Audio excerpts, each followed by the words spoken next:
হাইরা গেলাম বয়ানে, ফেসবুকে যুবক তুমিও হাইরা গেলা, মা তুমিও টিভিতে হাইরা গেলা, বোন তুমিও মার্কেটে হাইরা গেলা, যুবক তুমিও যৌবনের দাপটে আর নাচানাচিতে হাইরা গেলা। তো আল্লাহর দিকে যে রওনা দিলা, কিভাবে রওনা দিলা?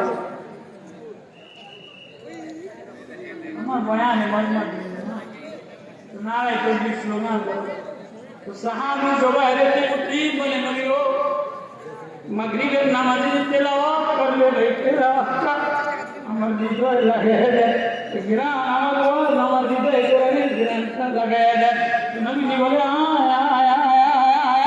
কাছে আয়, যে নবীর কাছে পায়া আপন বানায় দেয় সে ধন্য হয়ে যায়।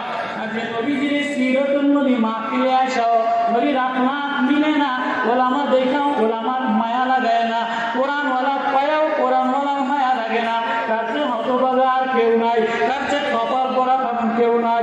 যেমন মৌলানা সাদ ইন্ডিয়াতে ইলিয়াস রহমতুল্লাহের খানদানের মানুষ তবলিগের গাঠির জিম্মাদার বানাইলা, কিন্তু কপাল পুড়ে গেছে ভারতের দালালি কইরা, কপাল পুড়ে গেছে ইসরায়েলের দালালি কইরা, কপাল পুড়ে গেছে কোরআনের সোয়ানা লাগাইয়া কোরআন ওয়ালাদের বিরুদ্ধে দেয়া।